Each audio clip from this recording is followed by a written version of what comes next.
Bonjour à tous et bienvenue sur le Mug Now Tech. On est vendredi aujourd'hui, on va parler des AirTags, comment ça marche et de plein d'autres news tech. Nous sommes le vendredi 23 avril 2021 et on démarre tout de suite.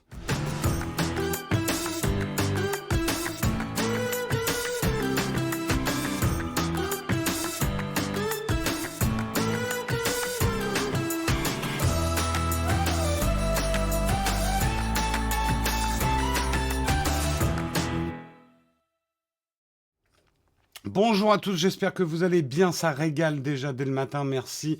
Pierrot 667 pour ton Prime, ton 8 mois, merci JPEG au kilomètre pour ton 6 mois. Qui j'ai d'autres Non, c'est tout pour l'instant, mais c'est déjà super, merci beaucoup à vous. Ça démarre bien un vendredi sur les chapeaux de roue et ça continue. On a aussi JB 4564, 7 mois, merci à vous. De quoi on va parler ce matin? Alors, tant le dire, c'est pas évident de trouver autre chose que des news Apple. Hein, les gens qui disent « Ah, vous parlez toujours d'Apple, oh là là là, vous êtes des Apple fanboys. » Nous, on prend les news qu'il y a et qui intéressent les gens. C'est-à-dire que dans notre flux, je regarde les articles qui remontent, que les gens lisent. Alors, en ce moment, les gens ne lisent que des articles Apple. Bon, il n'y a pas que du Apple ce matin, je vous rassure. On va effectivement commencer par les AirTags. Petite explication justement sur l'ultra wideband. Et aussi, vous pourrez poser quelques questions parce que j'ai l'impression qu'il y a des incompréhensions autour du fonctionnement de l'AirTags. Donc, autant mettre les choses au clair vu qu'elles sont en vente aujourd'hui, les Apple AirTags. On va parler de Twitch. Twitch, a priori, et je ne sais pas si c'est encore le cas ce matin pour vous, mais a priori, Twitch a implémenté les réponses threaded. Donc, je ne sais pas si vous arrivez à le faire dans le chat. On en parlera tout à l'heure. On fera l'essai. Je ne sais pas si c'est encore implémenté. On reviendra sur Apple, mais cette fois, Apple en difficulté. 50 millions de dollars ou la révélation de secrets industriels, Apple est dans la sauce, donc dans la compote, puisque des hackers se sont emparés à travers une société tierce de plans secrets de fabrication d'Apple et font du chantage. On parlera de Nokia. Et oui, l'incroyable histoire de l'entreprise Nokia va bientôt être adaptée en série. Je vous expliquerai tout ça. On terminera par une petite bataille, c'est toujours intéressant, hein, les procès Chanel. Eh oui, Chanel perd encore sa bataille de logo contre Huawei. Hein. Vous voyez déjà l'image? On en parlera tout à l'heure. On parlera bien sûr de notre sponsor favori et si j'oublie, rappelez-moi que je dois parler aussi de Mathieu pendant le sponsoring. Voilà, vous me rappelez juste, faut que tu parles de Mathieu. J'ai peur d'oublier. Mais on parlera de notre sponsor officiel ExpressVPN. Et d'ailleurs, je vous tease un petit peu. On a un nouveau sponsor qui nous rejoint à partir de lundi et je suis super hypé. On vous en reparlera lundi. On terminera par une grande tartine. C'est pour ça que j'ai pas fait trop d'articles parce qu'on aura une grande tartine. Ça va partir de ce qu'a dit le ministre de l'économie Bruno Le Maire sur les influenceurs, en demandant aux influenceurs de faire attention à ce que vous recommandez. Et on parlera justement du business des influenceurs, des youtubeurs, des producteurs de contenu. Tout ça, ça sera en fin d'émission. Et bien sûr, on terminera par les cornfac, puisque vous aurez peut-être des questions à me poser. Voilà. Moi, comme d'hab, ça n'a pas changé. Bon, on va voir ça, on verra. Les threads, ouais, j'ai pas l'impression que vous y arrivez, les threads, ou alors ça s'affiche pas chez moi. On en parlera, on verra si ça marche ou pas. Mais on va commencer par lancer le Kawa.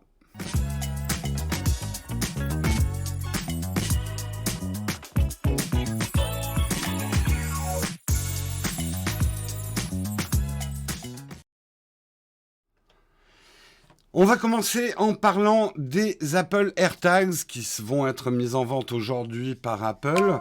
Et je vais commencer par vous expliquer le fonctionnement de l'ultra wideband. En fait, les AirTags, pour bien comprendre, vont utiliser deux technos, le Bluetooth LTE et l'ultra wideband. Mais c'est l'ultra wideband justement la vraie nouveauté.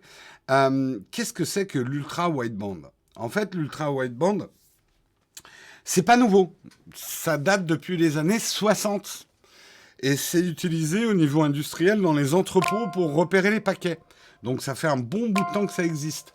J'entends la cloche, donc je voudrais remercier Shinro pour ton Prime. C'est ton premier Prime. Merci beaucoup à toi. Merci Alex Bat pour ton 5 mois. Merci beaucoup à vous les gars. En fait, c'est un vieux standard de radiocommunication bien pratique. L'ultra wideband, UWB ou ultra large bande en bon français. Ça permet théoriquement une localisation ultra précise en intérieur. C'est utilisé donc depuis les années 60, mais à la différence du Wi-Fi ou du Bluetooth, l'ultra wideband s'étale sur une large bande allant de 3,1 à 10,6 GHz. Alors que le Wi-Fi et le Bluetooth, je ne crois pas dire de bêtises, exploitent la bande des 2,4 GHz. Si les 5 GHz, ça dépend de la rapidité de votre Wi-Fi. Donc la spécificité d'être sur une très grande bande, d'où son nom, ultra wideband, c'est de ne pas être perturbé par les ondes d'autres produits domestiques. Jusqu'ici, donc, l'ultra wideband était très utilisé dans les environnements industriels pour localiser les marchandises dans les entrepôts. L'intérêt majeur de cette technologie est d'offrir une localisation intérieure très fine où les ondes GPS sont beaucoup moins précises. L'ultra wideband fonctionne un peu comme le Morse. Un émetteur va envoyer des impulsions sous forme d'onde et cette onde va ensuite être lue par un récepteur qui interprète des données. Donc en fait, l'ultra wideband pulse, ça pulse, je vous fais de la pulsation. Ça fait pas exactement ce bruit-là, hein. Quoique, on n'en sait rien. Peut-être qu'on l'entend pas, mais ça fait... Désolé, c'est vendredi. Et selon le temps que le récepteur reçoive le signal, ça permet d'évaluer la distance qu'il sépare de l'émetteur. En gros, c'est c'est un peu comme un sonar, quoi. Le gros avantage, en fait, ça ressemble aussi, c'est ce qu'explique l'article, cette méthode de calcul appelée temps de vol, donc ça mesure le temps de vol, c'est déjà utilisé dans certains appareils photo de certains smartphones pour mesurer la distance aux objets. Sauf que sur les appareils photo, ça va être un laser, mais on va mesurer le temps de réponse en fait. Quels sont les avantages de cette ultra wideband ? C'est d'être très précis. Ça peut couvrir des zones allant jusqu'à 50 mètres carrés, ça permet 15 cm de précision. Donc l'ultra wideband, c'est le truc qui va être déclenché quand vous allez être à très proche dans la pièce où l'objet que vous cherchez est là. Et c'est là, si vous avez vu des démos de l'AirTag, que va s'enclencher la représentation visuelle de l'emplacement de l'objet. Avec la petite flèche, vous vous approchez et tout ça, qui va vous permettre, avec 15 cm de précision, de retrouver exactement l'objet. Avant l'ultra wideband, ça va être du Bluetooth. Alors vous allez me dire, ouais, mais le Bluetooth, ça n'a pas une portée immense non plus. C'est là que vous allez comprendre comment fonctionne le système de maillage, en fait. L'avantage des objets ultra wideband, balises et téléphone, donc le téléphone avec une puce U1 va être aussi ultra wideband, c'est qu'ils sont à la fois émetteurs et récepteurs. Donc plus il y a d'objets qui utilisent l'ultra wideband dans un périmètre, plus la localisation va être précise. Donc quand vous additionnez tous les téléphones qui utilisent du Bluetooth et de l'ultra wideband, ça permet un maillage partout dans le monde, partout en tout cas dans les endroits, c'est pour ça qu'il y avait une très bonne question, quelqu'un qui disait mais si je perds un objet en plein milieu du désert où personne ne passe, tu auras peut-être des difficultés à le repérer, effectivement.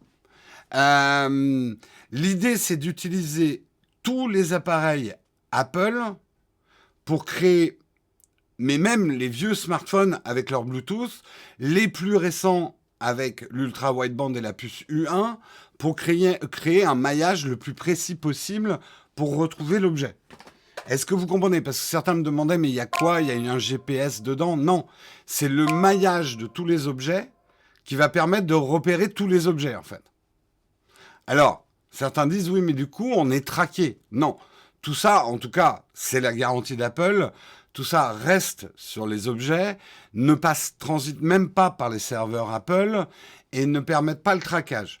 En plus, ils ont fait un truc assez malin, parce que certains disent « Ah ouais, je vais pouvoir faire comme Spider-Man, mettre un AirTag sur quelqu'un et pouvoir le suivre à la trace comme ça. » Bah, Apple a pensé à ce type de gens malveillants qui utiliseraient les AirTags comme tracker. Et c'est pas possible. C'est-à-dire que si on place un AirTag sur vous, vous allez être averti, soit par une sonnerie, soit par une alerte sur votre téléphone, on a placé un AirTag qui ne vous appartient pas, et qu'il y a un AirTag qui ne vous appartient pas, qui vous suit. Donc, il va pas pouvoir vous suivre longtemps, en fait. Et tous les AirTags, à partir du moment où ils sont activés, sont liés à une identité Apple. On ne peut pas utiliser un AirTag. Alors, peut-être que certains hackeront le système, mais ils n'auront pas besoin de passer par l'AirTag, à la limite. En fait, juste pour vous faire comprendre, pour créer une puce qui vous suive, comme vous voyez dans les films, il n'y a pas besoin d'AirTag, en fait. En fait, Apple a pris énormément de précautions pour justement ne pas permettre une utilisation de tracking des personnes et même des animaux. Ça risque d'être un petit peu compliqué pour les animaux, puisqu'une sonnerie se déclenchera au bout d'un moment si l'AirTag qui suit une personne n'est plus dans le périmètre de la personne qui l'a activé.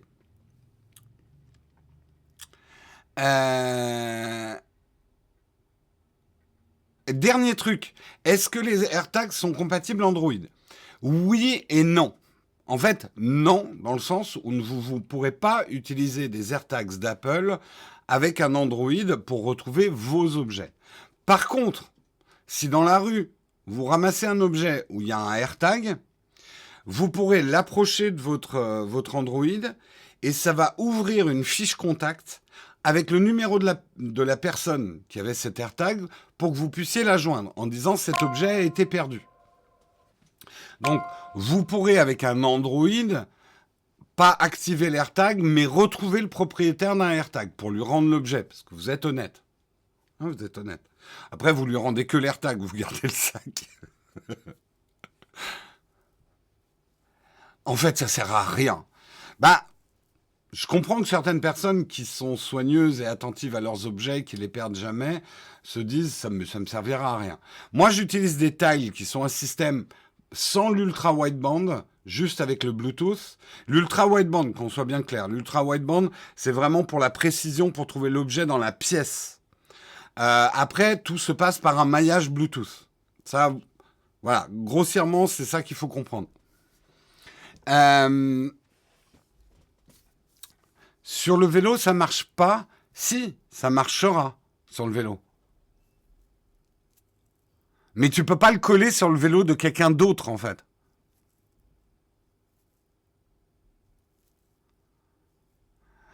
Si du coup tu le mets sur la valise, ça va sonner quand elle sera dans la soute. Non, attention, ça sonne au bout de 3 jours si tu es éloigné. Hein. Il n'y a pas de GPS dans les tiles, non. Ça sonne au bout de 3 jours, hein, quand un truc est séparé en fait de son propriétaire.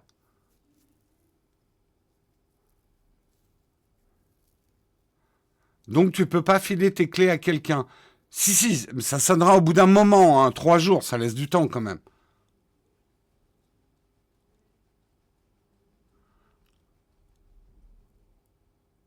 Oui, ça sonne au bout de 3 jours. Non, ça va pas sonner partout dans la rue. Sauf si tu lui demandes de sonner. Parce que n'oubliez pas, alors en fait, vous comprenez pas.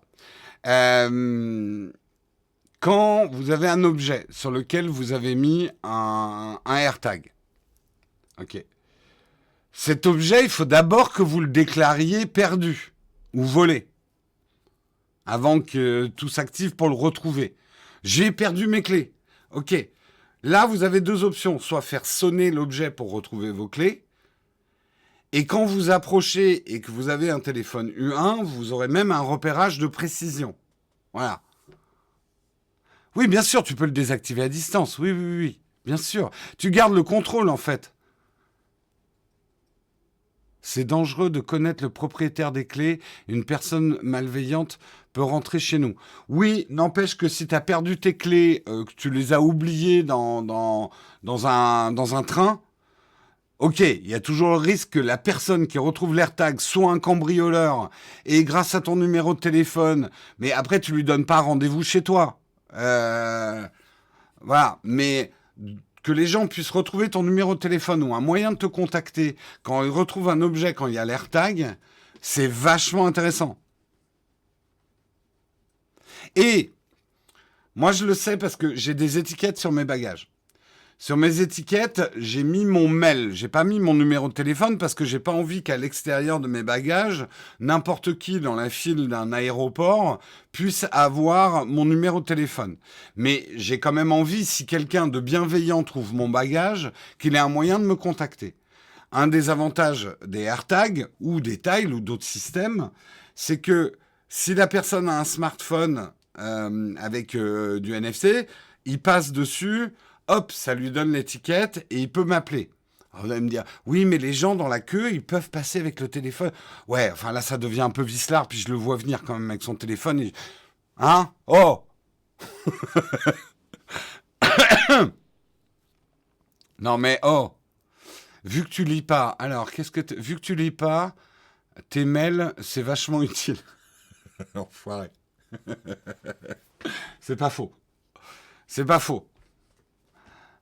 Ouais, mais si j'ai perdu quelque chose, peut-être que je me mettrai à lire mes mails. En fait, ça remplace une étiquette sur une valise. Oui. Mais en plus, c'est une étiquette que tu peux faire sonner et que tu peux traquer. Concrètement, je pose un AirTag sur le vélo et je m'éloigne. Non, alors, si c'est toi qui as posé... Alors, je réexplique. Si c'est toi qui as mis ton AirTag sur ton vélo, il ne sonnera pas. Sauf si toi tu dis, putain, j'ai perdu mon vélo. Mais il sonnera pas.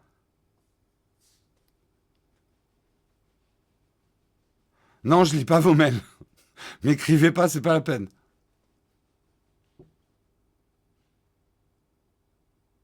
Ce qu'il faut comprendre, c'est que si un AirTag se déplace alors qu'on n'est pas à côté, il va sonner au bout de 3 jours.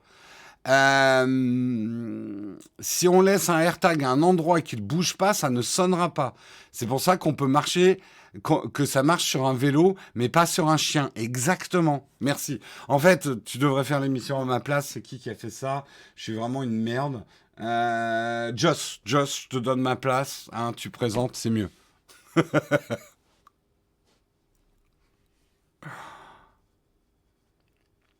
Est-ce que c'est compatible avec des Airphones qui ont du Bluetooth LTE? Et il faut quand même une certaine version du système. Je crois qu'il faut la 14.5 si je ne dis pas de bêtises. Est-ce que je vais en acheter? On va les tester pour la chaîne. Donc oui, évidemment, on achète pour tester. Est-ce que je vais les garder? Est-ce que je vais remplacer mes tiles? Eh ben, on verra après mon test. Est-ce que c'est mieux que les tiles? On verra après le test. Moi, j'ai 4 tiles. Je vais acheter 4 AirTags. Je vais les mettre à la place des tiles. Et je vous dirai, est-ce que c'est mieux que mes tiles ou pas? Est-ce que ça vaut le coup? La préco, c'est à 14 heures. Putain, d'ailleurs, je suis pas sûr de les avoir parce que je suis pas dispo à 14 heures. Mais ça, c'est mon problème.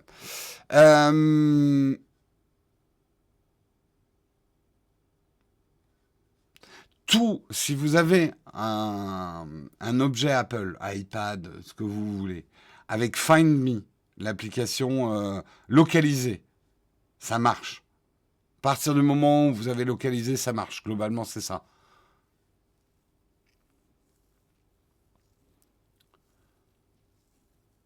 À quoi ça ressemble les tiles? Alors, il y a diverses formes. Merde, je les ai pas ici. Attendez, est-ce que j'en ai ici? Je vais aller chercher mes tiles, je vais vous montrer.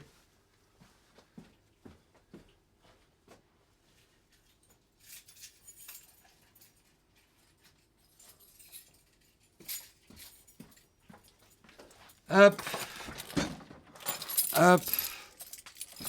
Alors, un tile, je montre pas mes clés parce qu'avec vos imprimantes 3D, vous allez copier mes clés, hein. Bande de pirates. Merde. Focus Sony là. Voilà, un tile, ça ressemble à ça. Ça, c'est le modèle. Avec puis il y a des tiles plus plats qui existent. Et vous voyez, j'en ai, en fait, j'en ai dans 2 sacs. et j'en ai sur 2 porte-clés. Voilà à quoi ressemblent les tiles.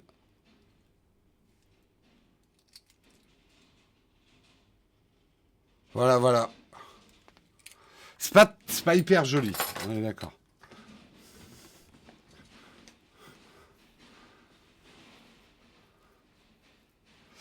Tile versus AirTag, est-ce que c'est de l'anticoncurrent? Alors déjà, il y a une chose, c'est que les AirTags ne fonctionneront, c'est Apple. Les Tiles, ça fonctionne Apple, Android. Après, les Tiles sont pas ultra wideband.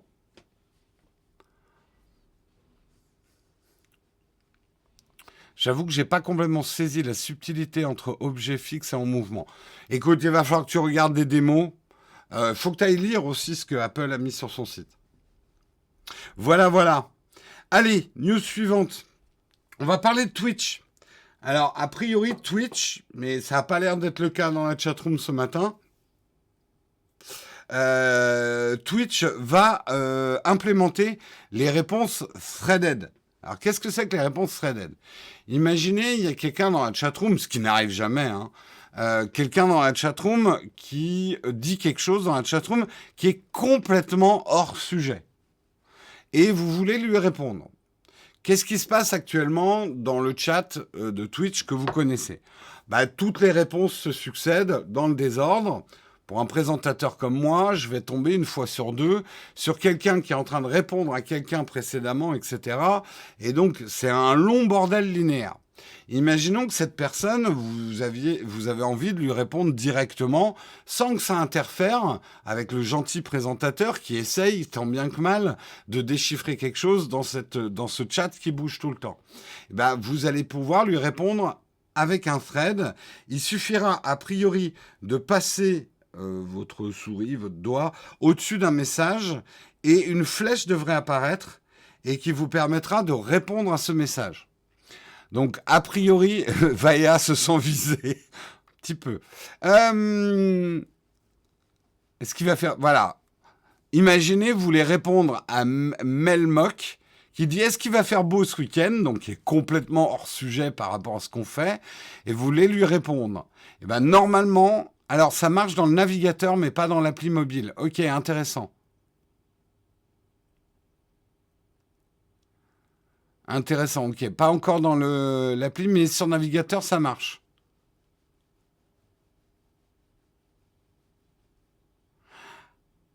Oui, ça marche, je vais recevoir une réponse. En fait, répondre, depuis un moment, il semble que ça soit le fait que ça déroule la discussion qui est changée. Oui, oui. Oui, oui, vous pouviez déjà répondre à quelqu'un directement, ça c'était son nom. Mais a priori, et là je suis un peu déçu, oui, ok, maintenant je vois que c'est une réponse à quelqu'un. En fait, ça recontextualise les discussions. Alors, il est possible qu'on l'avait déjà, parce que Twitch l'avait déjà mis sur 50% des chaînes. Là, la news du jour, c'est que ça va être appliqué sur tout Twitch.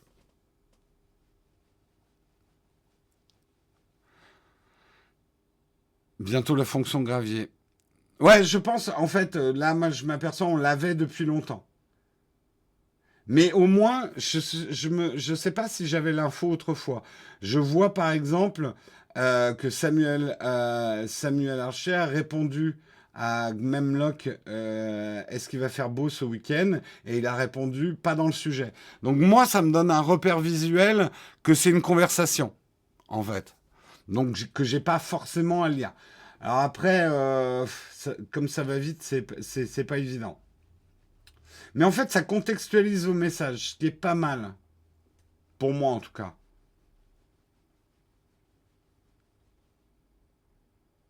Mais voilà, on ne voyait pas le message auquel on répondait avant. C'est ça.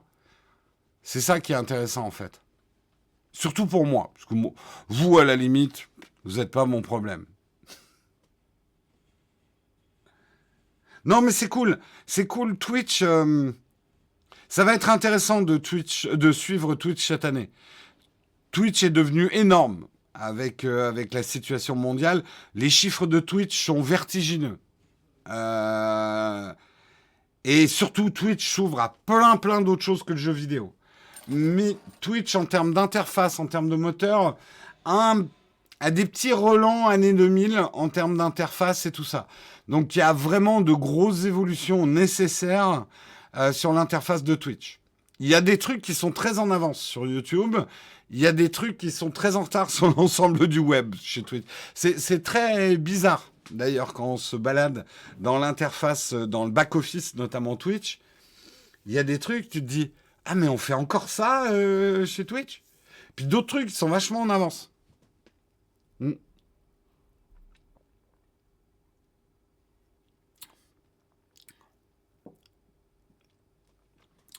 Voilà, je vois que là, vous êtes tous en train d'avoir des discussions entre vous, donc je ne lirai pas vos messages.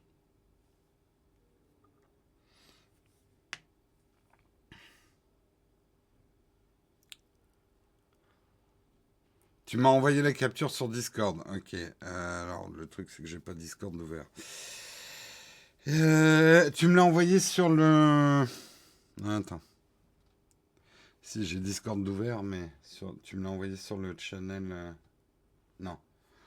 Attends. Oui, ça y est, je le vois. Ok, Samuel nous a fait une capture d'écran. Voilà, ça permet d'avoir l'historique des réponses et de dérouler, en fait, la conversation. Donc c'est ça qui est intéressant. Vous comprenez comment ça marche.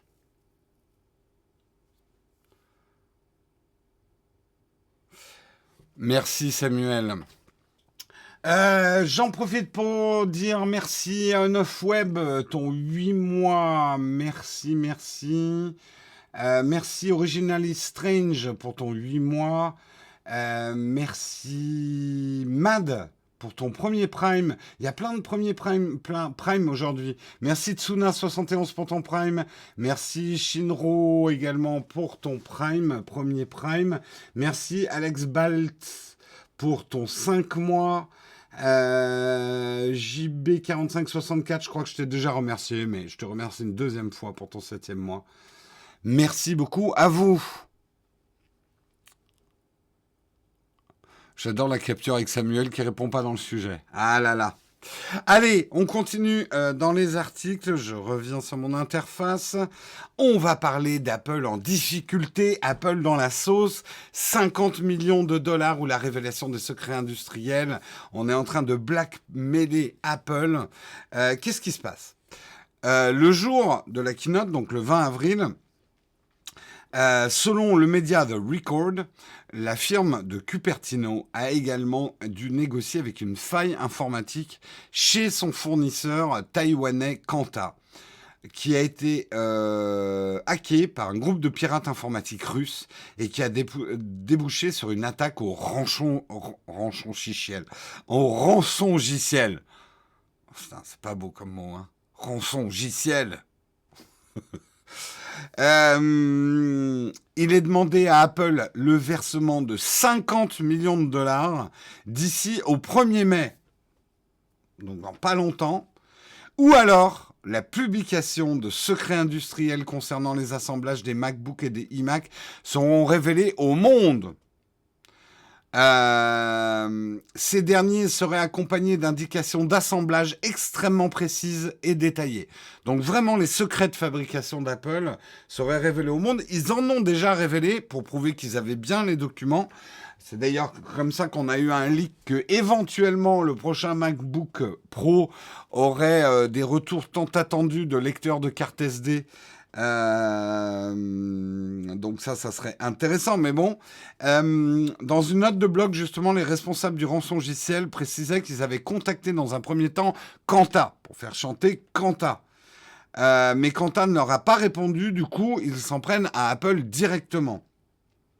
Pour maintenir la pression, les auteurs de cette cyberattaque disent qu'ils auront de quoi rendre public des schémas en lien avec la nouvelle gamme d'iMac. Présentés à l'occasion du keynote mardi dernier, les plans de futurs MacBook seraient aussi à leur portée, élaborés par Apple ce mois dernier. En attendant le 1er mai, les pirates disent qu'ils continueront à poster de nouveaux aperçus tous les jours. On est vraiment dans une histoire Alors vous vous dites, mais c'est peut-être pas très grave. Si, c'est hyper grave. Imaginez si les plans, si c'est les vrais plans de fabrication des iMac. C'est-à-dire que sera révélé à l'ensemble des concurrents d'Apple les secrets d'assemblage industriel de, par exemple, toute la ligne des iMac. Donc, une semaine après, vous avez une marque chinoise qui change de nom tous les mois, qui va sortir l'iMoc, qui aura exactement le même form factor. Alors, peut-être pas les logiciels, ça sera pas un Mac, mais en tout cas, un truc qui ressemble. Que vient faire Noir Désir dans cette histoire? J'ai pas compris la blague. Enfin, me l'expliquer. Ah, Bertrand Cantat. Oh là, Bertrand Cantat. Oh là là. Oh là là là là là là là là. Laissons Bertrand Cantat là où il est. Bref, en gros, c'est du pur chantage et ça peut être assez grave pour Apple. Est-ce que Apple va payer? Nous ne négocions pas avec les terroristes, nous ne négocions pas avec ceux qui nous blackmail, on ne sait pas. La somme, effectivement, 50 millions pour Apple, c'est pas gigantesque, mais enfin, c'est quand même une sacrée somme, hein, 50 millions. Ça peut être assez grave quand même. Hein. A priori, ils ont vraiment chopé les vrais plans industriels. Hein.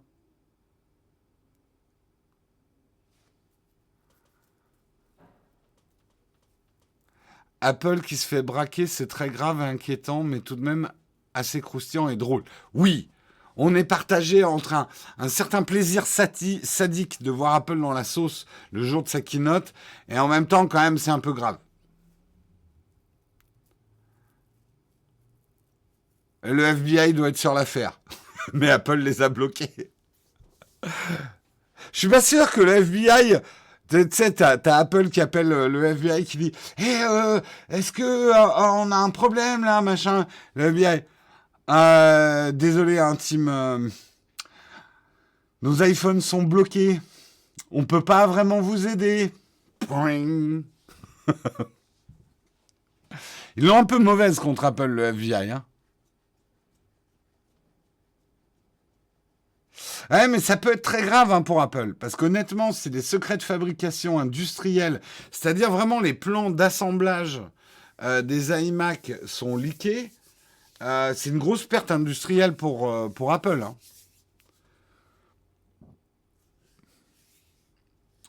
Apple va payer et mettre un AirTag sur chaque billet. Mais pourquoi? Oh, merci Apple. Tu sais, j'imagine trop les hackers un peu débilos. Oh, putain, Apple, ils nous ont envoyé l'argent et en plus, ils nous ont envoyé une caisse de AirTag. C'est trop sympa. Ils sont trop cool.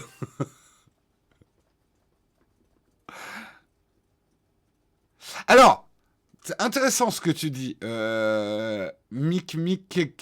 Col. Non, c'est pas toi. Pardon.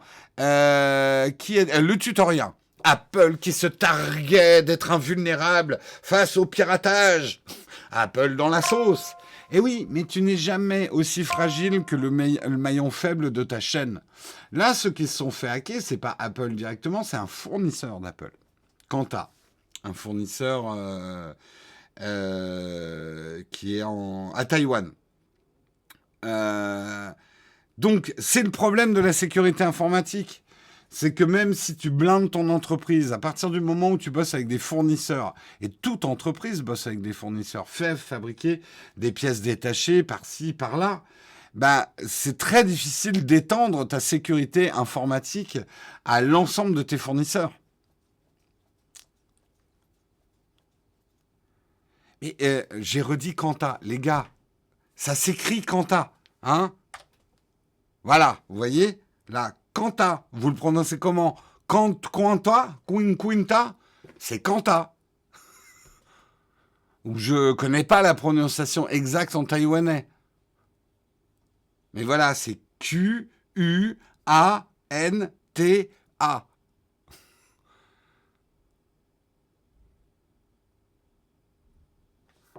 Bref, hein, si vous m'attaquez sur la prononciation, soyez sûr de votre coup quand même.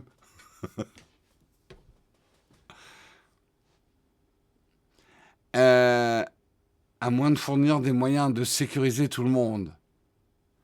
Ouais. Bah écoute, c'est très compliqué la sécurité informatique là-dessus. Pour une entreprise de la taille d'Apple, après, ils y bossent, hein, c'est sûr. Mais équiper tous les fournisseurs d'Apple des systèmes A-Y de sécurité informatique, je pense que tu es un peu dans l'illusion, le tutorien. Mais on dit Quanta, bah à ce moment-là, mettez un W, hein.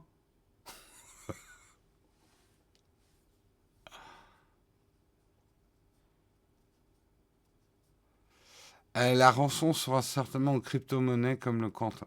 Ok, pourquoi je lis le chat? Il y a des matins où je me demande vraiment, hein. Allez, news suivante. L'incroyable histoire de Nokia. Et oui, Nokia, c'est une incroyable histoire, et tellement incroyable que ça va bientôt être adapté en série. Euh, c'est vrai que l'histoire de Nokia, elle est riche. Son succès international au rachat de ses activités de terminaux par Microsoft, cette marque a connu de tous un destin hors du commun. Si bien qu'une série sur son histoire est actuellement en préparation. Pour l'instant, le titre provisoire de cette série, c'est Mobile 1.0. Qui relaterait en 6 épisodes les hauts et les bas de l'aventure Nokia. La série sera produite en Finlande et aux États-Unis. Sa diffusion est prévue début 2022 sur la plateforme scandinave C'est Mort et en linéaire sur MTV3. Je connais ni l'un ni l'autre. La série révèle l'incroyable ascension d'une petite ville et d'une petite compagnie finlandaise qui ont fini par accueillir le plus grand constructeur de téléphones mobiles au monde, celui qui a définitivement changé nos vies. La première saison se concentrera sur les années 1988 à 1990, période où les téléphones mobiles faisaient leurs premiers pas. Elle suivra les jeunes avocats déterminés à récupérer leur part face aux multinationales concurrentes. On suivra également les ingénieurs brillants et obstinés partagés entre le développement de nouveaux produits révolutionnaires, l'élaboration de plans en salle de réunion et des conflits d'intérêts, ainsi qu'un chef d'entreprise dont le courage a sauvé la compagnie après la mort tragique de son prédécesseur. Donc il y a eu des rebondissements chez Nokia. Et certains d'entre vous sont trop jeunes pour se souvenir ce qu'était Nokia, mais Nokia, c'était Apple. En tout cas, dans les téléphones mobiles avant qu'ils deviennent des smartphones. Je veux dire, Nokia, si le mug avait existé à l'époque de Nokia, il y aurait des gens dans la chatroom pour dire « Oh non, encore une news Nokia !» Il y aurait ça, voilà, juste pour vous donner un petit peu la dimension du truc, quoi. Nokia, c'était énorme. Le 3310, 3310, il y a des modèles, il y a eu des modèles hyper iconiques. C'était énorme. En fait, Nokia était vraiment le truc hype. Moi, je me souviens parce que j'ai bossé pour Nokia. À l'époque où j'étais dans la pub, on avait Nokia en client.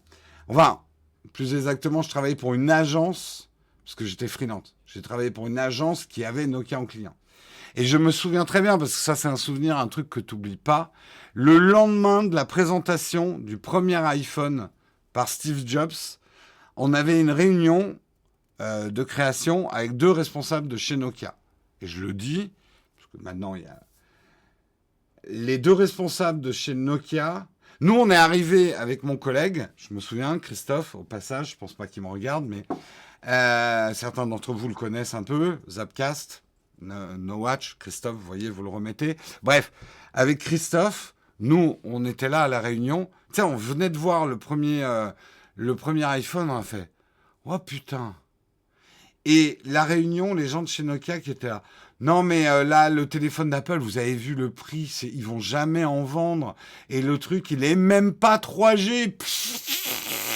Nous, nos trucs, on est déjà en train de bosser sur la 4G et tout, et regardez tout ce qu'on peut faire et tout. » Et nous, on était à « Ouais, mais vous avez vu, c'est trop joli. Puis, on fait tout avec le doigt. Ouais, non, mais les gens, ils aiment avoir un vrai clavier physique. » Et voilà, c'était ça. Après, c'était d'excellents téléphones, hein, Nokia. Et ils étaient extrêmement innovants. Effectivement, les deux... L'affrontement, c'était souvent effectivement Nokia versus Motorola. Euh, J'adorais taper 3 fois sur 2 pour faire un C. Oh, putain, je me souviens de l'époque Ah ouais, l'écriture avec les claviers. Oh là là. C'était quelque chose, hein, cette époque. Et c'est vrai que cette époque, en fait, avec du recul, la vague des smartphones a tout, tout balayé en moins de 5 ans, j'ai envie de dire.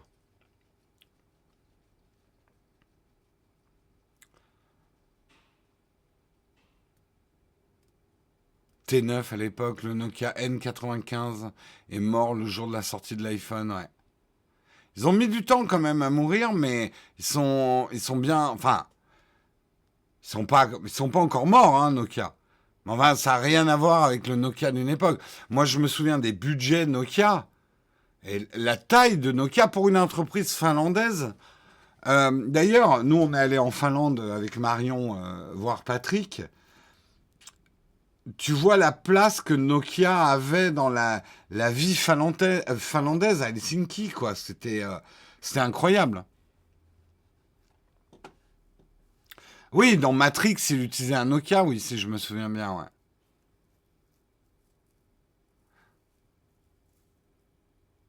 Nokia était déjà has-been avant l'arrivée de l'iPhone. Ouais, enfin, ils étaient encore bien puissants, mais je suis d'accord. Il commençait à y avoir Samsung qui était plus à la mode. Je suis d'accord, c'est pas faux. Justement, si j'ai mes vagues souvenirs du brief, c'était un peu comment on remonte Nokia chez les jeunes. Ouais, parce qu'à l'époque, je travaillais sur des budgets jeunes.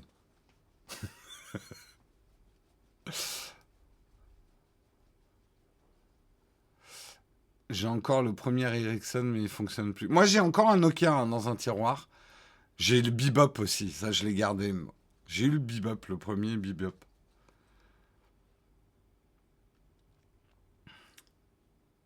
Oui, oui, Nokia reste fort dans certains marchés, mais c'est plus le Nokia grand public d'autrefois, on est d'accord. Ah, BlackBerry, ça a été énorme aussi.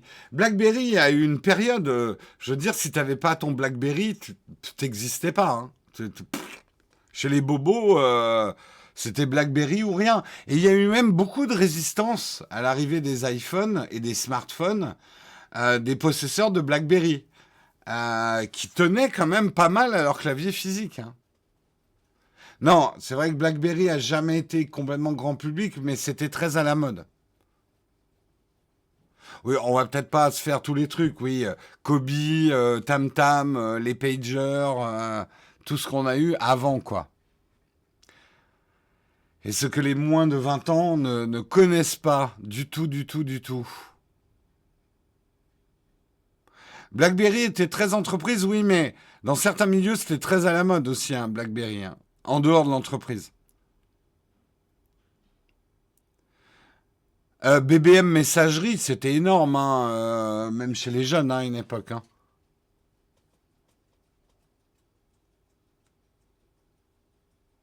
J'avais une carte téléphonique, ouais, carte téléphonique, j'ai connu aussi.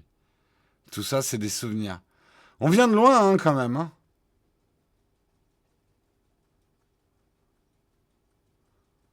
Moi, j'avais le Kobe, j'avais pas le tatou. Moi, je bossais pour Kobe, c'est pour ça que j'avais un Kobe. Mais beaucoup d'entre vous se souviennent même pas du Kobe.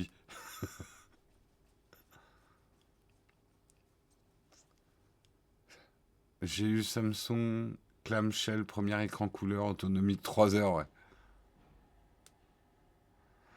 Jamais eu de BlackBerry, je crois, j'étais un peu jeune quand c'était hyper. Mais il y a une époque de mode BlackBerry chez les jeunes, hein. Je m'en souviens. Il reste 26 cabines téléphoniques en France. Ouais. Bon, allez, la nostalgie, c'est bien, mais la nostalgie, c'est un frein à main. Tournons-nous vers l'avenir. Merde, l'article d'après, pas du tout un grand article. C'est un petit article de fin. Chanel a perdu un procès. Alors vous me dites, mais pourquoi tu en parles dans la tech, Jérôme? On est dans un magazine tech ou on n'est pas dans un magazine tech? Ah oui, mais ils ont perdu contre Huawei. Et oui, regardez ce visuel. Alors, messieurs les jurés, à vous de juger.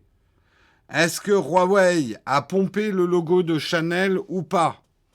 On va faire ça, on va faire un vrai jury, je vais faire un sondage. Alors, hop, on va faire un sondage. Et jouez le jeu, hein. Je sais que vous connaissez la réponse.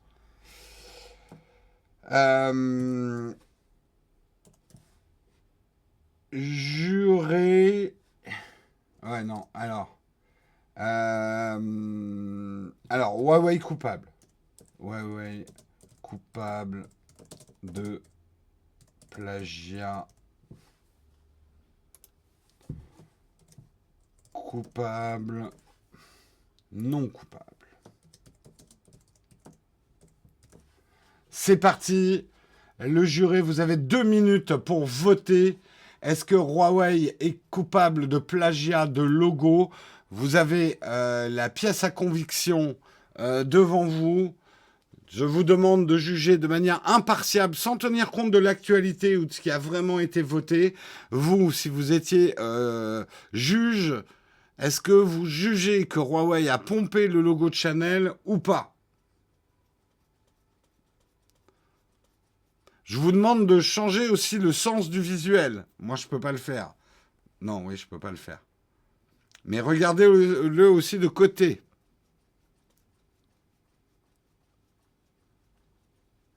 Ah, pour l'instant, vous êtes bien indulgent, hein, je trouve. 84% non coupables, avec 191 votes.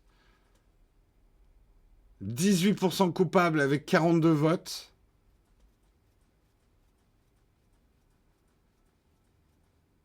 Ah, je vois que les avocats de la défense, faut pas exagérer quand même, un des meilleurs arguments de la défense qui existe dans le monde des procès. Faut pas exagérer quand même.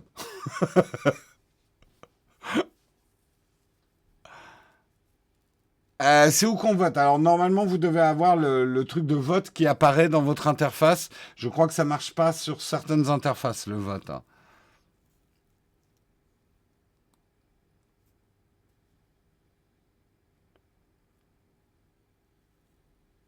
Euh... Non, j'ai pas le sondage.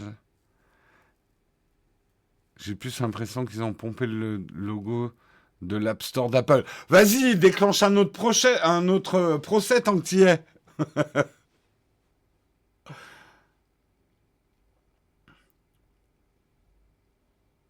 Ils ont copié la girafe en faisant l'âne, ouais.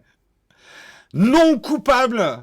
Ça y est, le juré du mug s'est prononcé. Huawei non coupable de plagiat envers Chanel. Eh bien, vous êtes en accord avec vos collègues qui ont jugé effectivement de ne pas donner raison à Chanel, de donner raison à Huawei, accusé depuis plusieurs années par la marque de luxe française d'avoir plagié son célèbre logo fait de 2 C entrecroisés. Depuis 2017, comme le rappelle la BBC, Chanel estime que le nouveau logo déposé par le géant des télécoms chinois ressemble à s'y méprendre au sien. Il s'agit là aussi de 2 arcs de cercle entrelacés, mais eux s'entrecroisent de manière verticale pour former un H. Les juges européens, ainsi que les jurés du mug, l'ont rappelé. Les logos sont différents. Ils doivent être comparés tels qu'ils ont été déposés et enregistrés sans modification de leur orientation. Celui de Chanel représente des courbes plus arrondies, des lignes plus épaisses et une orientation horizontale. Celui de Huawei est vertical. Donc, il n'y a pas plagiat. Juste un truc. Normalement, pour avoir vécu ce genre de choses, ce type de procès se passe surtout quand les deux entreprises sont dans des domaines équivalents. Et là, vous dites, ouais, mais Chanel et Huawei ne sont pas du tout sur les mêmes marchés. Pourquoi Chanel a fait un procès? Ben, en fait, cette image résume tout. Chanel lance une application. Chanel a aussi des parties numériques maintenant. Donc, les juges aujourd'hui, il y a des procès en ce moment. À partir du moment où toute marque a une présence numérique, en fait, il y a un principe fondamental dans le copyright, en tout cas en droit français ou en droit européen. c'est qu'à partir du moment où ça peut, qu'il y a une possibilité de créer une confusion dans l'esprit du public, il y a matière à procès. Et moi, je vous le dis tel que je le pense en tant que graphiste. Autant je trouve qu'il y a certains procès qui sont complètement éclatés, de marques qui attaquent d'autres. Ouais, tu m'as plagié, c'est la même couleur, machin. Ouais, comme s'il y avait plein de couleurs qui existaient. Non, il n'existe pas des milliards de couleurs, hein. Il y a du rouge, il y a du bleu. Après, c'est des variantes des couleurs. Donc les gens qui disent oh, putain, ils ont piqué le rouge SFR. Mais non, SFR utilise un rouge sang, jaune sang. C'est- Voilà. Voilà. Il n'existe pas un milliard de couleurs, en fait, différentes sur le papier. Bref. Moi, je trouve qu'il y a une confusion possible, quand même, dans l'esprit du public. Quand je vois ces deux logos côte à côte. Disons que je comprends que Chanel ait fait un procès. Je comprends. Chanel, qui est quand même une marque qui te fait payer mais des douilles pas possibles des produits juste pour avoir deux C entrelacés. Donc imaginez bien qu'il faut qu'ils la protègent, leur putain de marque, quoi. Alors, tu me diras le logo de Cartier, qui est aussi, si je crois bien, un truc entrelacé. Le truc, c'est qu'après, il y a aussi l'historique des marques.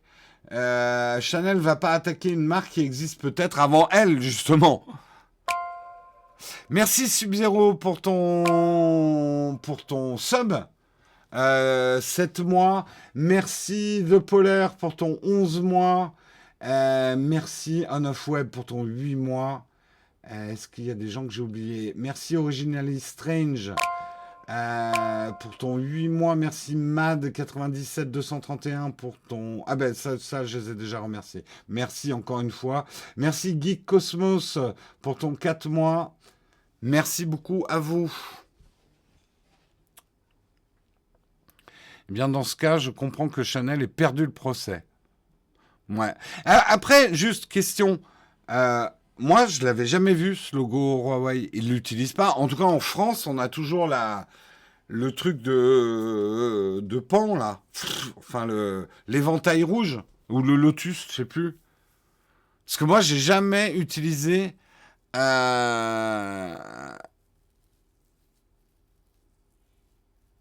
Chanel veut lancer une montre connectée, mais tout à fait. En fait, des marques qui sont historiquement pas dans le numérique ont aujourd'hui des prétentions numériques. C'est le fameux procès de Apple Records et d'Apple, hein. Oui, c'est pas un pan, je confonds avec la NBC, c'est un Lotus, oui.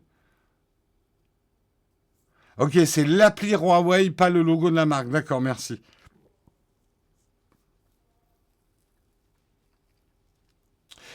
Parce que Bagdin, c'est ce que je commençais à expliquer. Pourquoi Chanel fait pas un procès à Cartier? Parce que ils savent qu'ils le perdront. Cartier a certainement un logo qui est déposé et historiquement déposé. Et ce qui prime surtout, c'est l'usage d'un logo. Cartier, ça fait hyper longtemps qu'ils utilisent leur logo. Donc c'est inattaquable en fait.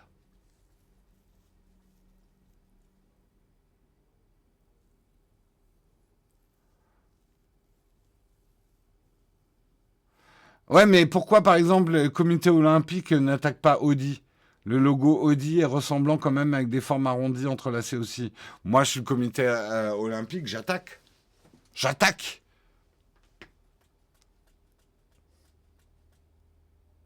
Ça pue cette histoire pour Chanel, quelle ironie pour une marque de parfum. Pas mal, pas mal. T'as du nez pour les blagues. Euh, Logo Gucci aussi pourrait ressembler à Chanel. Ça y est, tout le monde est en train de regarder les logos.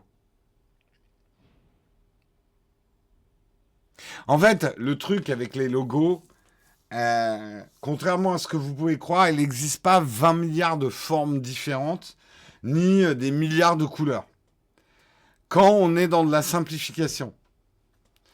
Moi, je sais ça parce que à l'époque de No Watch, tous les jours, des gens m'envoyaient oh, regarde, ils t'ont pompé ton logo. Parce que nous, on avait fait un œil. En fait, ça ressemblait vachement. D'ailleurs, est-ce que j'en ai un logo No Watch Non, j'en ai plus ici. Mais ça ressemblait vachement, voilà, au logo Shadow. Nous, simplement, nous, c'était orienté comme ça, si je me souviens bien, et c'était un œil. Et il y a des milliards de logos qui reprennent cette forme, en fait. Sauf que là, par exemple, c'est Shadow, ça représente une éclipse, si je me souviens bien. Nous, ça représentait un œil. Et je veux dire, un œil vectorisé, il n'y a pas 20 milliards de formes possibles d'un œil, en fait. C'est délicat. C'est très difficile, en fait, les logos pour ça.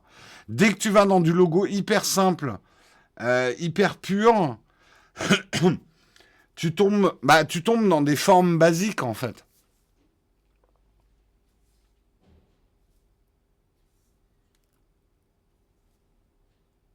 Beaucoup de ces marques de luxe appartiennent à un nombre limité d'entreprises. Ah oui, bah après, on va pas parler du marché du luxe. Mais bon, c'était intéressant.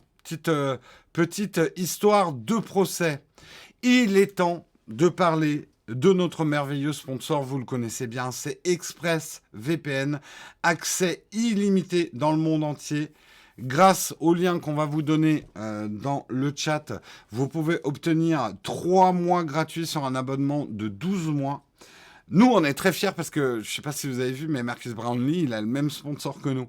Lui aussi, il a ExpressVPN. Je ne suis pas certain qu'il ait le même montant. Hein, ExpressVPN, si vous voyez ce que je veux dire, va falloir qu'on renégocie. Je ne suis pas sûr que vous payiez aussi bien Nowtech que Marcus Brownlee. Hein? Pourquoi? Je ne comprends pas. Alors, aidez-nous. Utilisez notre lien d'affiliation, montrez à ExpressVPN que nous avons un pouvoir de gravir des montagnes et qu'on peut faire un nombre d'abonnements absolument hallucinant, plus que Marcus Brownlee. Oui, je vais parler de Mathieu, j'y pense en fait. Donc vous pouvez profiter des 3 mois. Alors, je vous le dis, je ne veux pas faire du forcing, hein, c'est pas mon genre. Surtout vu l'article qu'on va faire en tartine tout à l'heure. Non, plus sérieusement, si vous vous demandez si un VPN, ça sera utile pour vous, moi je vous conseille de tester avant d'acheter, hein, quel que soit le VPN. Je vais pas être vendeur au point de vous dire tout le monde a besoin d'un VPN. Si tu veux être heureux, le retour de l'être aimé, réussir tes examens et gagner beaucoup d'argent dans ton travail, tu dois prendre un VPN. Non, c'est faux. Tout le monde n'a pas besoin d'un VPN. Tout le monde n'utilisera pas un VPN. N'achetez pas un VPN juste parce que tout le monde vous bassine qu'il faut prendre un VPN. C'est pas vrai. Voilà. Ça, c'est une honnêteté intellectuelle. Mais c'est peut-être plus utile que vous le pensez. Pour ça, il faut essayer. Et si vous essayez plusieurs VPN, nous, on vous conseille de tester ExpressVPN dans le mix. Vous avez 30 jours,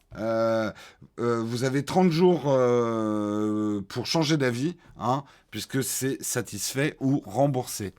Voilà. Je voudrais vous faire un petit shout-out pour l'ami Mathieu Dos Santos. Alors attendez, il faut que je réouvre.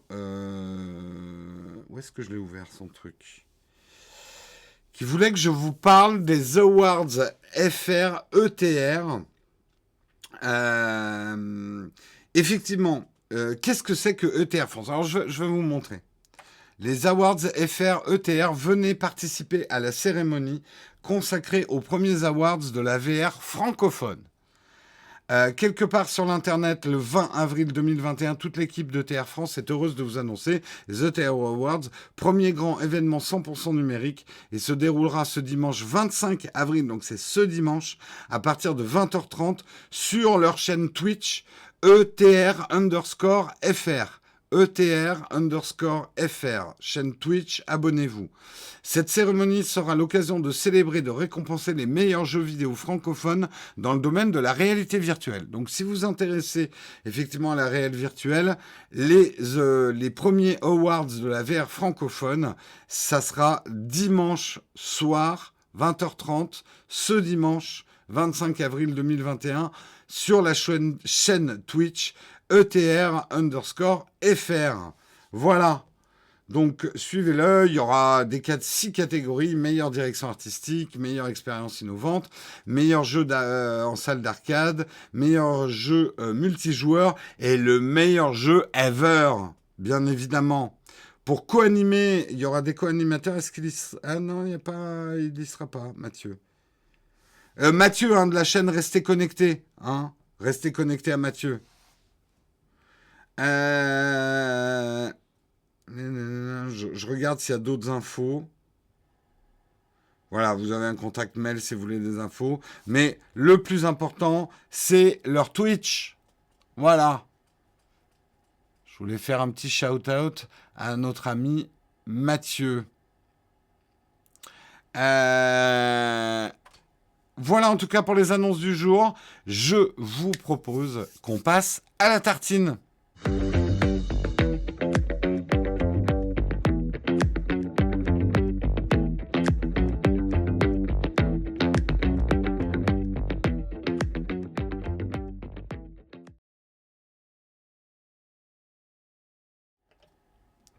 Et la tartine. On va d'abord faire un article et puis après, je vais vous poser des questions. Parce que c'est un sujet, en tout cas, que moi, je trouve passionnant.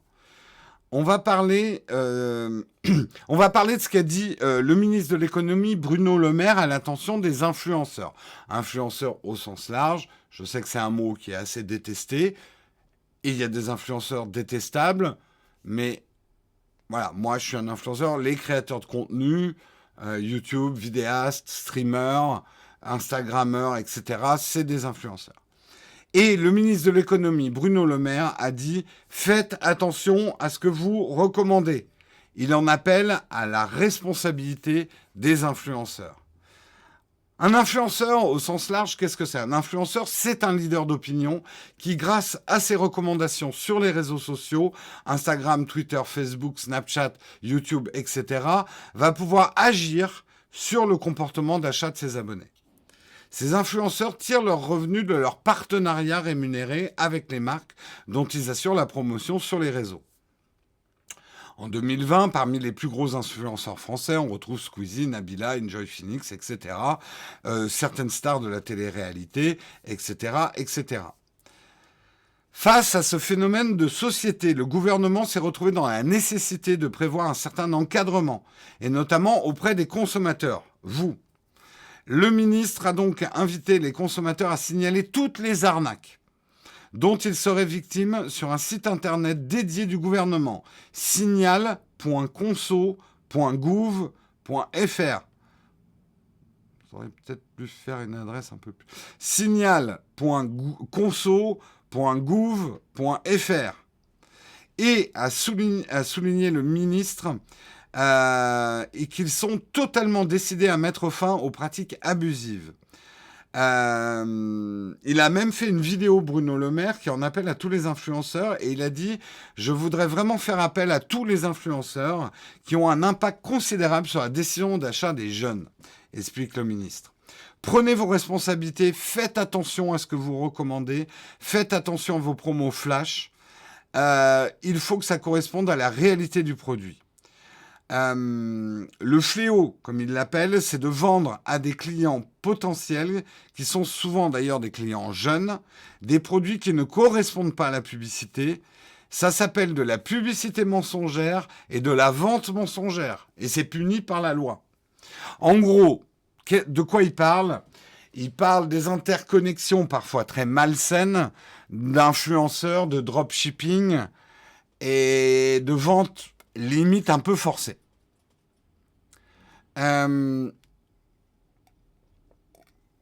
Non, là, t'es de mauvaise foi, mais calme. Un ministre qui demande aux autres de prendre leurs responsabilités, c'est un peu gonflé. Là, je trouve que la critique, c'est le ministre de l'économie. Il l'aurait pas fait. On lui a dit, tu fais rien, comme tous les ministres, à rien agir contre les problèmes. Non, pas de politique, monsieur. Il fait son travail. Mais c'est vrai que d'une manière générale, il va falloir encadrer. On a entendu des histoires quand même de vente un petit peu très très limite, de montres. Vous connaissez le principe du dropshipping, hein, je vais pas vous le réexpliquer, mais il y a des trucs qui sont très très limites. Et là où ça devient très très limite, c'est quand ça s'adresse à un public ultra jeune. Nous, dans le monde de la tech, on l'a vu avec les faux AirPods. Ah, mais regardez, ce truc, je l'ai payé 5 euros et c'est aussi bien que des AirPods. Regardez, regardez, c'est comme des AirPods. Ah ouais, là, c'est vraiment des AirPods. Euh, mais imaginez, ça serait des faux pods. Je dirais, non mais, je l'ai payé 5 euros et franchement, ça fonctionne exactement, voire mieux que des AirPods. Non. Et si j'avais un public jeune? Les influenceurs de télé-réalité, c'est vraiment abusé souvent, ouais. Ouais. Ah non, le problème n'est pas nouveau, hein. Le problème n'est pas nouveau. Le truc, c'est que autrefois, par exemple, on reprochait au téléachat, et respect quand même, téléachat, le Twitch achat, nous on est intègre. Je vous parle du mauvais téléachat et du mauvais Twitch achat, qui arrivera probablement. Pour l'instant, il n'y a que du bon Twitch achat. Bref, je pars dans les graviers. Tout ça pour dire, autrefois on disait, vous abusez des vieux qui sont naïfs en leur vendant n'importe quoi et ils décrochent leur téléphone. Aujourd'hui, c'est presque les jeunes naïfs qui achètent n'importe quoi en cliquant. Si vous saviez le nombre de fois qu'on m'a demandé de mettre en avant des faux pods, et avec des belles sommes, hein. C'est pas évident de dire non,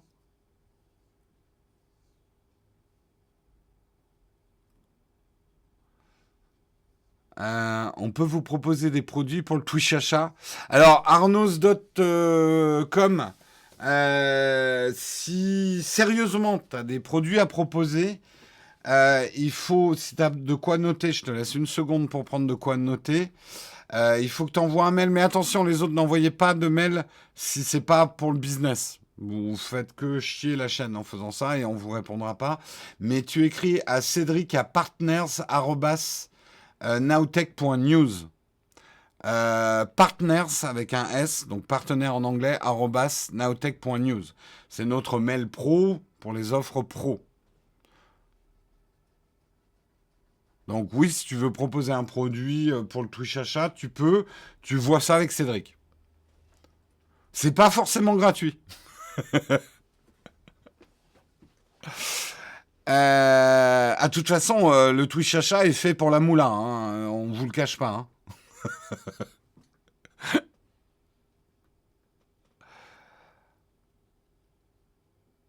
Est-ce qu'on connaît la moyenne d'âge de nos viewers? Ouais, nous, notre pointe est entre 25 et 30 ans, et notre moyenne, elle est vers les 30 ans, en fait, la moyenne des gens qui nous regardent.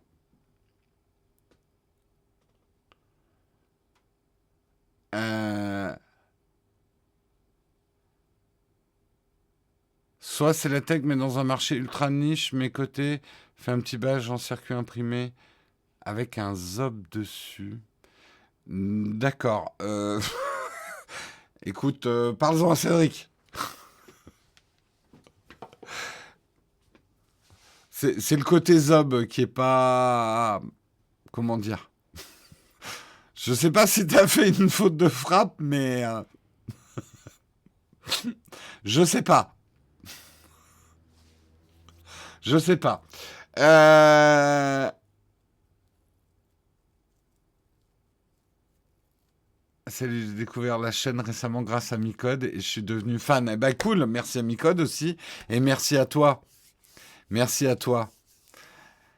C'est la moyenne à 30 ans, hein. Nous, c'est notre moyenne à 30 ans. En fait, on est très fort, entre guillemets, sur les 25-50 ans. Sur les 25-50 ans. Par contre, on a une chute, nous, les plus jeunes. Je sais que des très jeunes nous regardent, hein, et c'est très cool, et merci à vous.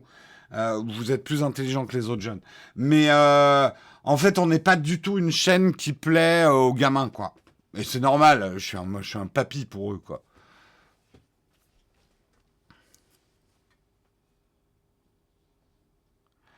Euh,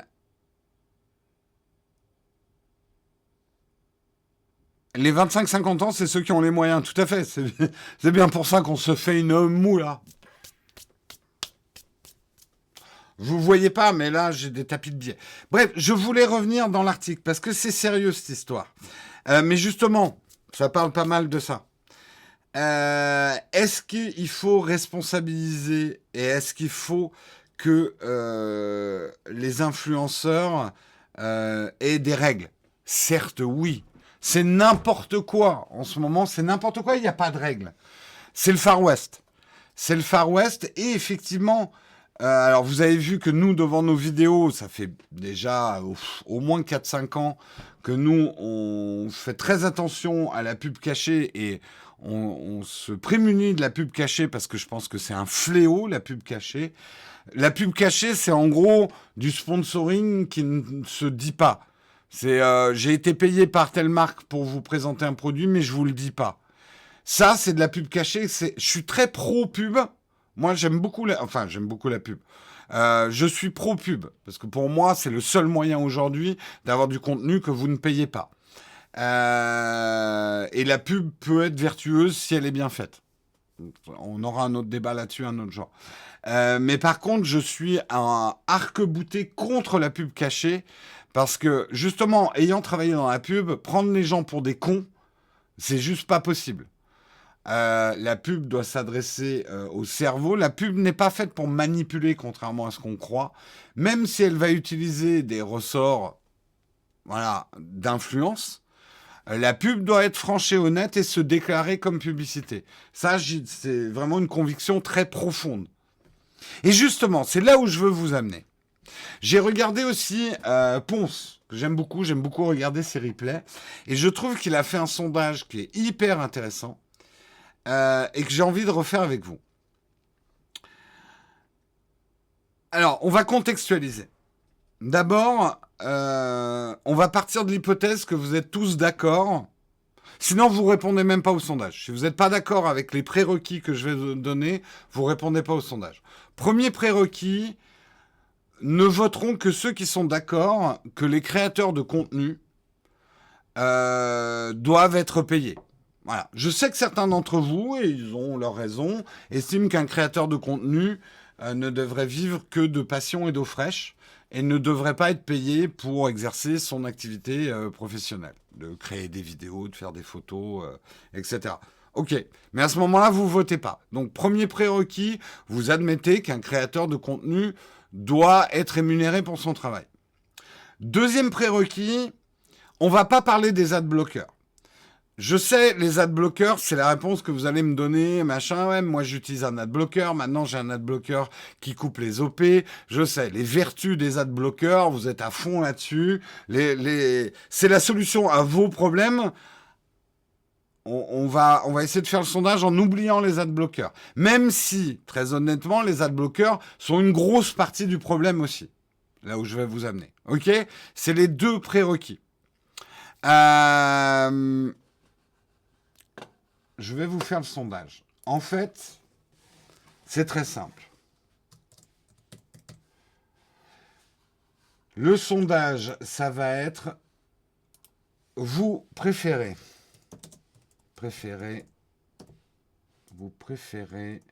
quoi? La pub ou les OP? La pub ou les OP? Je donne pas de subtilité genre les deux ou machin. Donc c'est un vote assez tranché. La pub ou les OP. Je vais vous expliquer la différence avant de balancer le sondage.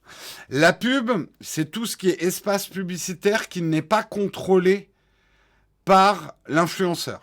Les pubs devant YouTube ou les pubs dans Twitch, nous, on ne contrôle pas les pubs qui passent devant.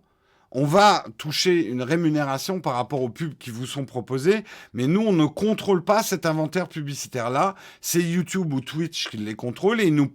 D'ailleurs, vous ne voyez pas la même pub que votre voisin. Hein. Ces pubs sont personnalisées par rapport à celui qui regarde, plus ou moins, selon les pubs qui sont disponibles. Donc, parfois, vous avez des pubs qui ne sont pas du tout ciblées. C'est simplement qu'il n'y a pas de pub ciblée dans l'inventaire à ce moment-là.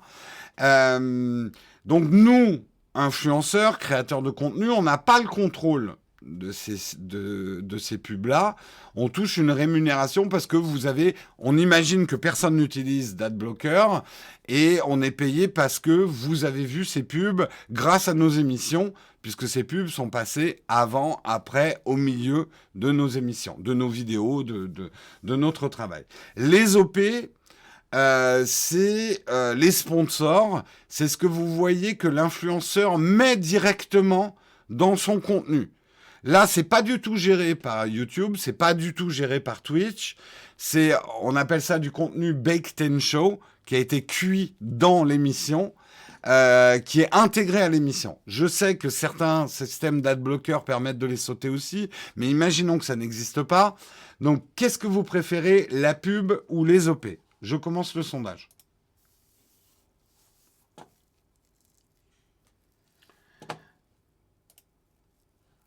Alors, pour l'instant, c'est les OP. Oula, les OP commencent très fort à 96%.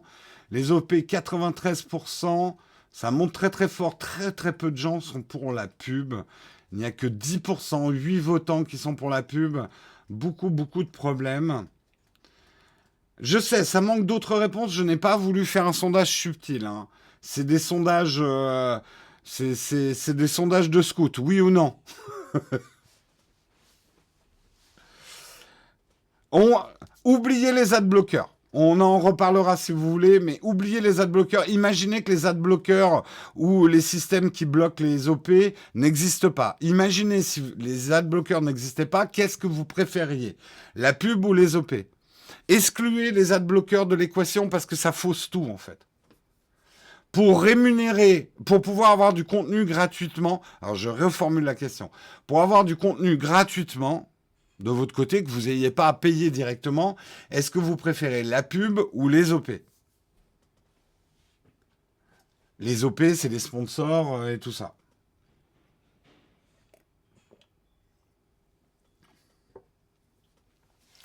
Je sais, certains vont dire, ouais, moi je préférerais payer pour le contenu. C'est encore un autre débat. Là, je reprécise le sondage pour du contenu que vous regardez gratuitement. Est-ce que vous préférez, en oubliant les adblockers, est-ce que vous préférez la pub ou les OP? La pub est quand même pas mal remontée, elle est à 18%, mais enfin c'est très faible, hein. Il y a un très large consensus que vous préférez les OP à 82% avec 216 votants. On est bientôt à la fin du sondage. On est bientôt à la fin du sondage, mais large victoire, vous préférez les OP à la publicité dans un contenu que vous pourriez regarder gratuitement. Alors maintenant, je vais vous faire un deuxième sondage. Attendez, il faut que je trouve la bonne formulation.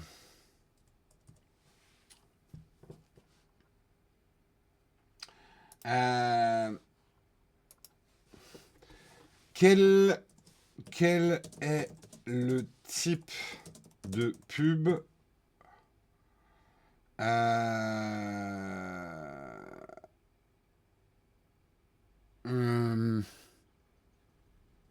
le type de pub. Attendez, il faut que je trouve une formulation. Quel est le type de pub? On va dire le plus manipulatoire. Manipulatoire. Je sais même pas si ça se dit en français. Si manipulatoire, si ça doit marcher. Vous voyez ce que je veux dire? La pub ou les OP? Vous avez très bien compris où je voulais vous mener. Commencez le sondage. Quelle manipulatrice? Putain, je sais plus parler français, je suis désolé. Ça serait la plus manipulatrice. Je suis trop pas manipulatoire, merde. Ok, je passe vraiment pour un con. C'est pas grave, j'assume. Ok, quel est le type de pub la plus manipulatrice?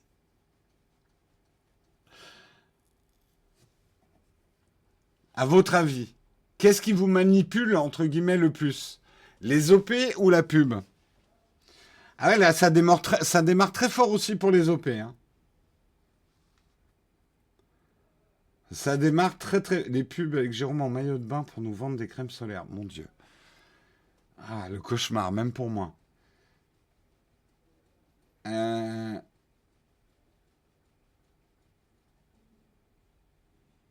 Oui, c'est manipulatrice, ok. J'ai mis manipulatoire, désolé.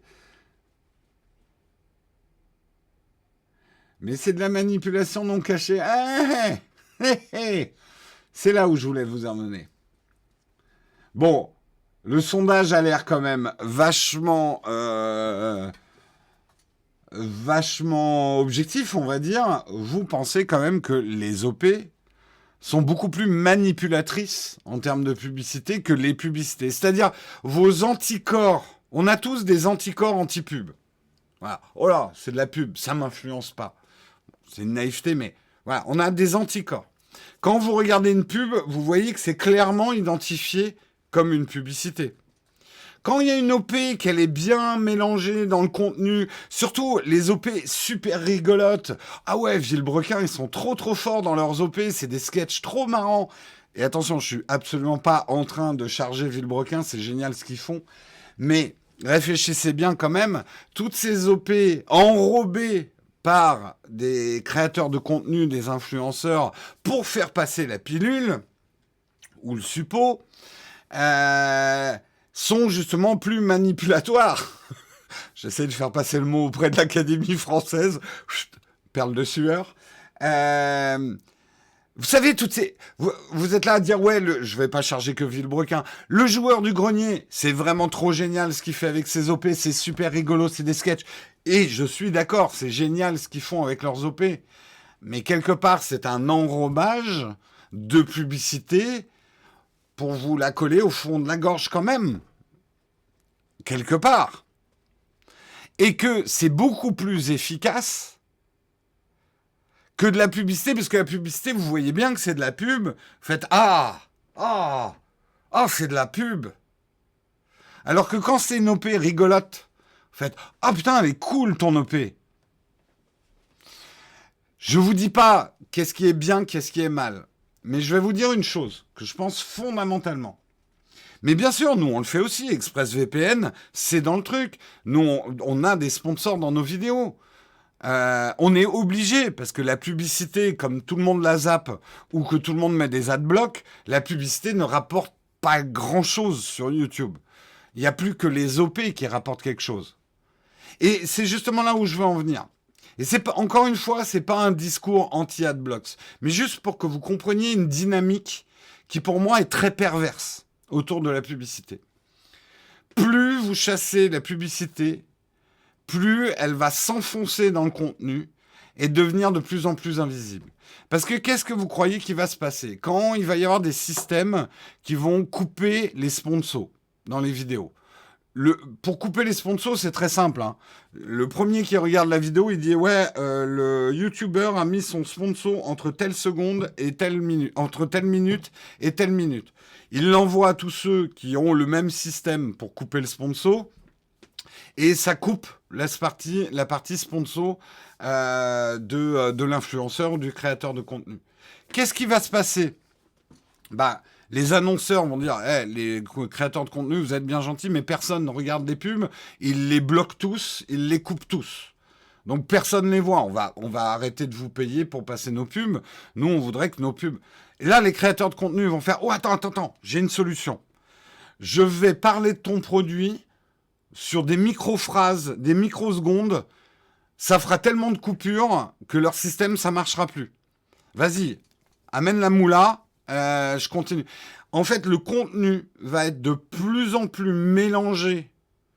Le contenu publicitaire va être de plus en plus mélangé avec le contenu éditorial. Et ça, c'est très, très toxique. Quand un poison, si on estime que la pub est un poison, quand un poison est tellement mélangé à la nourriture qu'on ne le sent plus, vous vous empoisonnez tout seul. Et c'est pas un hasard si je compare la pub à du poison alors que je suis pro-pub. La publicité cachée est un poison. Et la publicité cachée est manipulatoire. Manipulatrice. Et donc, juste, je vous demande pas, encore une fois, c'est pas un brûlot anti-adblock ou quoi que ce soit. Mais essayez juste de comprendre l'équation. Les créateurs de contenu doivent être rémunérés pour leur travail. Vous voulez voir du contenu gratuit. Aujourd'hui, il n'existe que la publicité. On n'a pas trouvé d'autres systèmes. Si vous l'avez, franchement, je suis prêt à vous donner le prix Nobel si vous avez la solution miracle pour qu'on puisse continuer à regarder du contenu gratuit sans publicité. Vraiment, hein, si quelqu'un a une idée, putain, mais là, qui prennent parole ou qui montent sur l'estrade et qui disent au monde comment on fait. Parce que pour l'instant, personne n'a trouvé d'autre solution. Non, les contributions, les subs et tout, honnêtement, en proportion, c'est rien. C'est extrêmement difficile de financer du contenu uniquement. Un business, je vais être très dur, et certains vont partir en pleurant, mais tout business model qui est basé sur la bonté et la reconnaissance des gens est voué à l'échec. Fondamentalement, si vous avez la possibilité de ne pas payer quelque chose, vous n'allez pas le payer. Désolé, hein, je casse un mythe. Et à la limite, j'ai envie de dire, ça a toujours été comme ça. Oui, attention, à pas mélanger Wikipédia ou des choses comme ça. On est dans de l'œuvre caritative. Je suis pas en train de dire que la bonté n'existe pas dans les gens. Mais un business model, donc je vous parle de business, un business model qui est basé sur la bonté et la générosité des gens est voué à l'échec.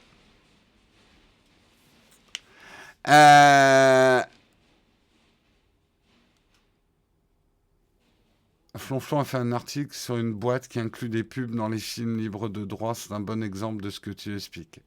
Ouais, le problème, en fait, juste pour résumer un petit peu les choses, parce que je suis peut-être un peu allé loin. Méfiez-vous de la publicité insidieuse qui ne ressemble plus à de la publicité. Parce que là, c'est grave.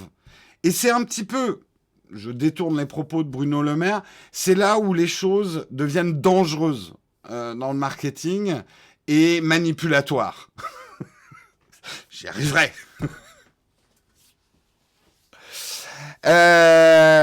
Et donc, en essayant d'avoir un peu le beurre, l'argent du beurre et le cul de la crémière, en profitant de contenu gratuit et en refusant toute forme de publicité actuelle déclarée, vous risquez de créer des formes de publicité que sérieusement vous allez regretter plus tard. Et je vous garantis que des publicités qui seront tellement mélangées avec le contenu, c'est-à-dire des publis rédactionnels qui n'auront même plus de mention publis rédactionnelle, c'est hyper toxique. C'est hyper toxique parce qu'après, il n'y a plus d'infos, il n'y a plus de pub. Les deux choses ne sont plus séparées.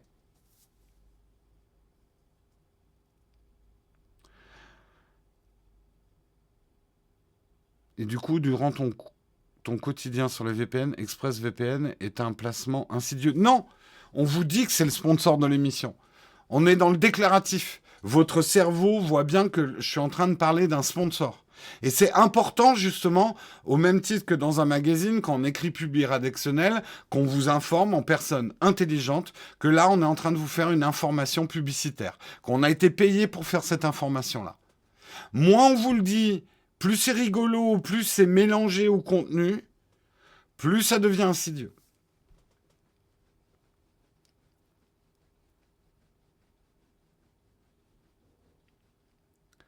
Et donc la redevance comme une solution pour le contenu gratuit, à ce moment-là, ouais, difficile, très difficile. La redevance, en plus, toutes les télés ne sont pas payées par la redevance. Hein. Je te dis pas comme les youtubeurs s'étriperaient s'il y avait un fonds monétaire national de paiement des influenceurs. Alors, on va déterminer la quote-part pour Nowtech. Quote-part de la redevance.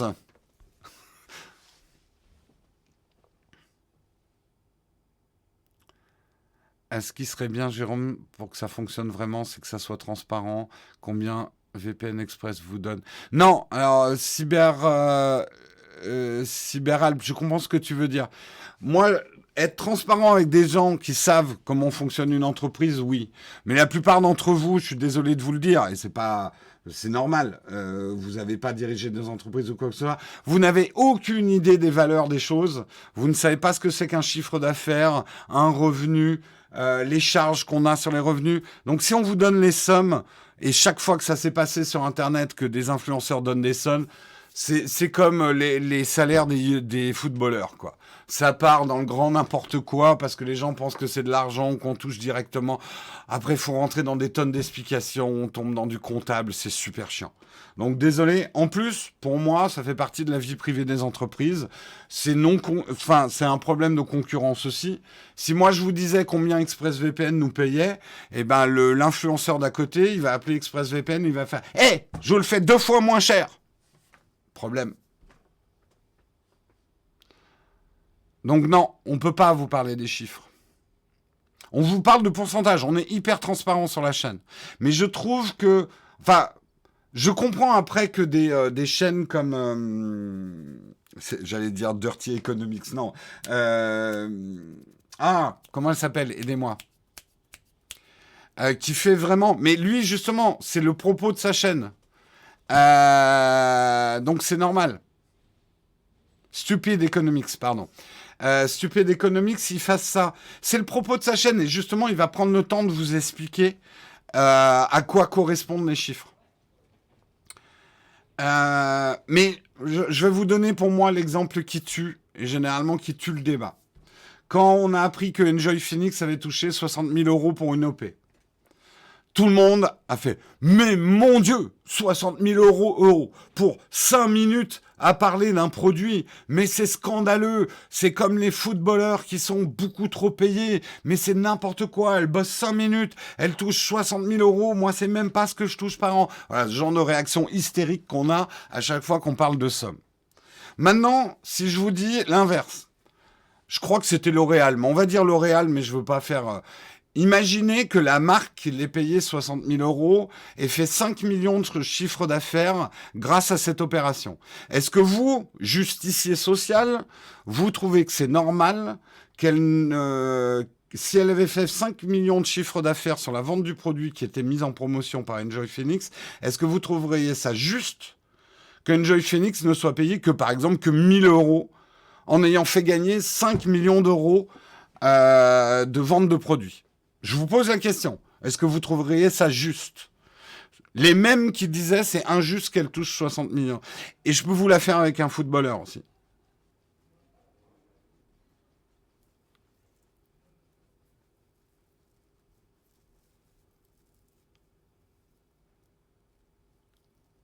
Sondage.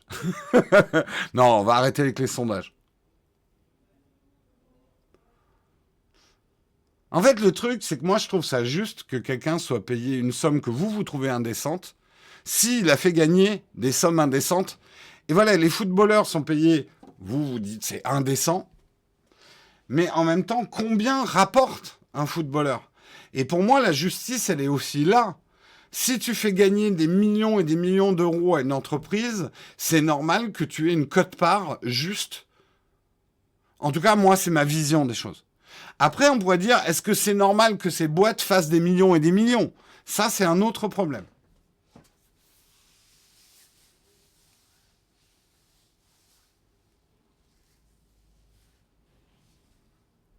En fait, le problème, c'est que si on vous parle d'une somme, j'en viens à ce débat parce que c'est intéressant. Si je vous balance une somme, vous allez la rapporter à vous, à ce que vous avez sur votre compte en banque. 60 000 euros, c'est...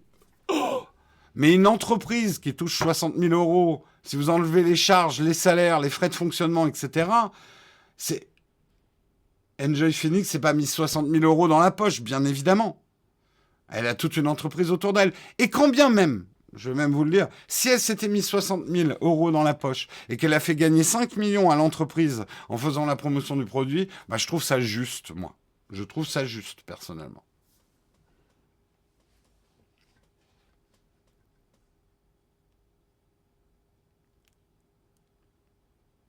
Est-ce que vous trouverez ça juste qu'une entreprise fasse 5 millions d'euros en ne payant l'influenceur que 1 000 euros? Moi, je trouve que c'est une injustice totale, personnellement. Et je trouve que oui, limite, elle s'est fait avoir, hein, 60 000 euros. C'est pour ça, je vous ai pas parlé des vrais chiffres. Je sais pas combien ils ont fait sur l'opération. Combien de chiffres d'affaires ils ont pu générer grâce à l'opération publicitaire. On va passer au camp de fac. Oh putain, il est 9h35. Il n'y aura pas de camp de fac aujourd'hui. Je suis désolé, on a été trop. J'ai été un peu trop relax sur la discussion, mais c'était, je trouve, une discussion intéressante. Eh ouais, on aura des camps de fac bah, lundi. Dès lundi, on aura des camps de fac.